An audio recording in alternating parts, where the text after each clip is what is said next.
الحمد للہ وحدہ والصلاة والسلام علی من لا نبی بعدہ اما بعد فاعوذ باللہ من الشیطان الرجیم بسم اللہ الرحمن الرحیم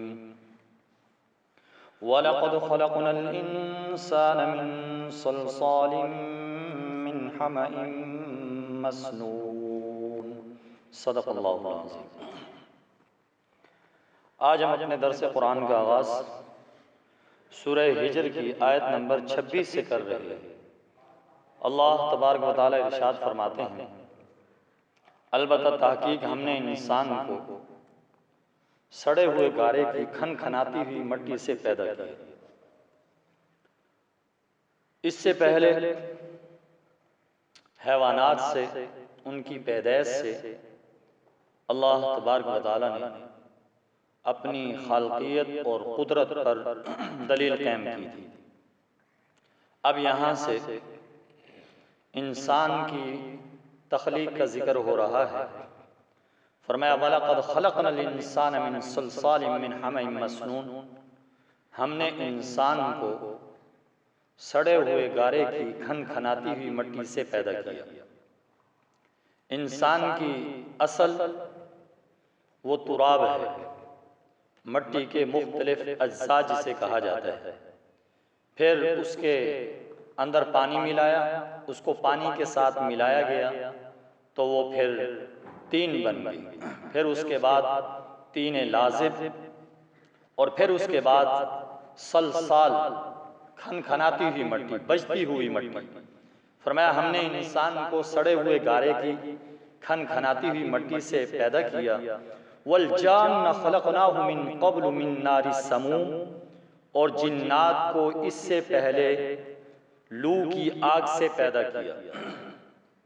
جان سے مراد یہ جنات کا جو باپ ہے وہ مراد ہے، جیسے اس سے پہلے انسان سے مراد سارے انسانوں کے باپ حضرت آدم علیہ السلام۔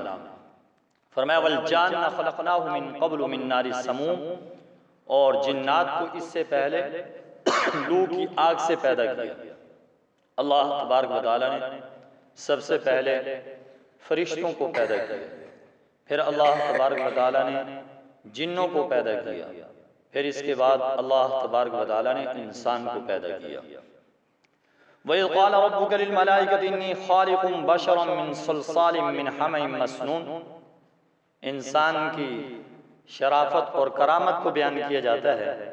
فرمایا اس وقت کو یاد کرو جب تیرے رب نے فرشتوں سے کہا میں سڑے ہوئے گارے کی کھن کھناتی ہوئی مٹی سے ایک انسان بنانے والا ہوں۔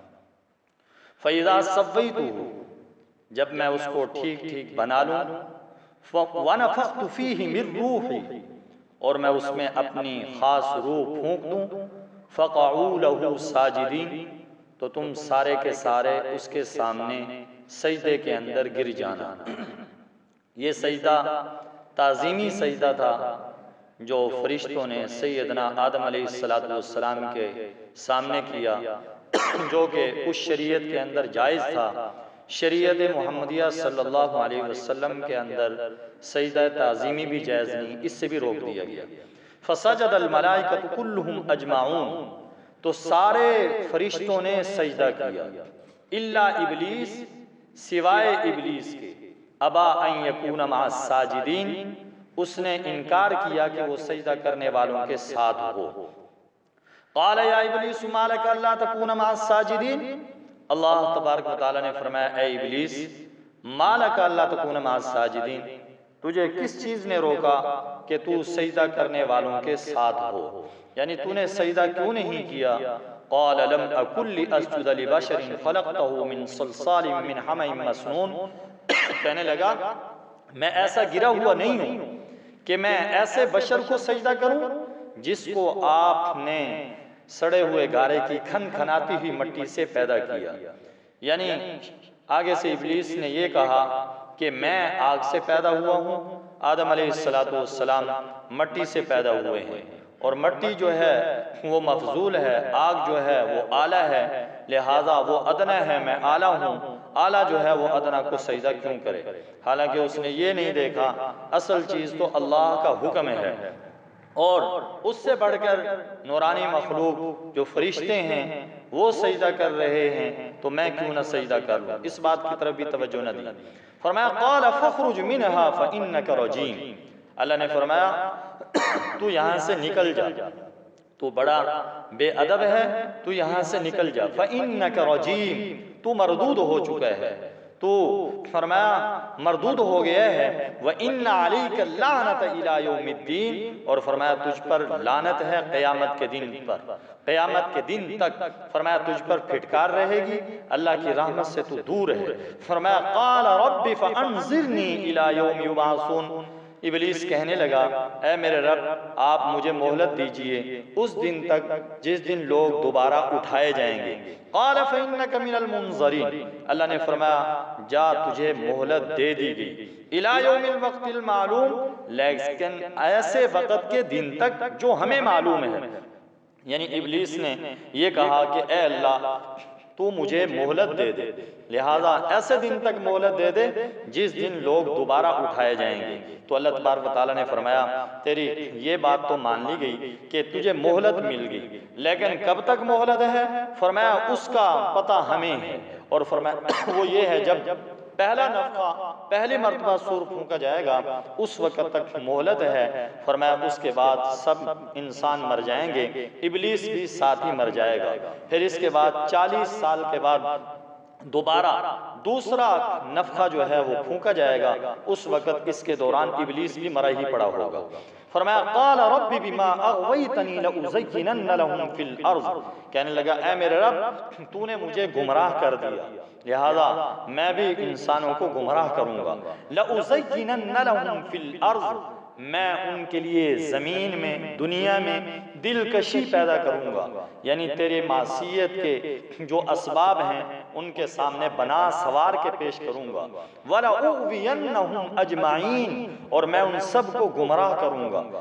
یہ شیطان نے قسمیں کھائی کہ اے میرے رب تو نے مجھے گمراہ کر دیا، میں بھی ان کے لیے دنیا میں سرکشی پیدا کروں گا، تیری نافرمانی کے اسباب ان کے سامنے مزین کروں گا، اور فرمایا میں ان سب کو گمراہ کروں گا، إِلَّا عِبَادَكَ مِنْهُمُ الْمُخْلَصِينَ، مگر ان میں سے جو تیرے مخلص بندے ہیں، جو تیرے چنے ہوئے ہیں، فرمایا وہ نہیں۔ قَالَ هَذَا صِرَاطٌ عَلَيَّ مُسْتَقِيمٌ، اللہ تبارک و تعالیٰ نے فرمایا یہ میرا سیدھا رستہ ہے جو مجھ تک پہنچتا ہے، فرمایا جو اخلاص کے ساتھ فرمایا مجھ تک پہنچے گا سیدھے رستے پر۔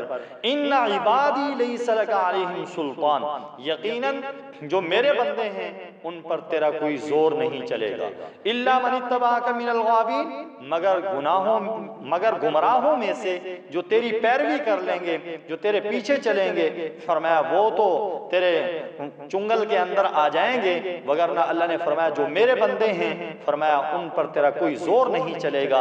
وَإِنَّ جَهَنَّمَ لَمَوْعِدُهُمْ أَجْمَعِينَ، اور یقیناً جہنم ان سب کا طے شدہ وعدہ ہے، لَهَا سَبْعَةُ أَبْوَابٍ، اس جہنم کے 7 دروازے ہیں، لِكُلِّ بَابٍ مِّنْهُمْ جُزْءٌ مَّقْسُومٌ، فرمایا ہر دروازے ان میں سے ہر دروازے کے لیے ان میں داخل ہونے والوں کے گروہوں کو بانٹ دیا گیا ہے۔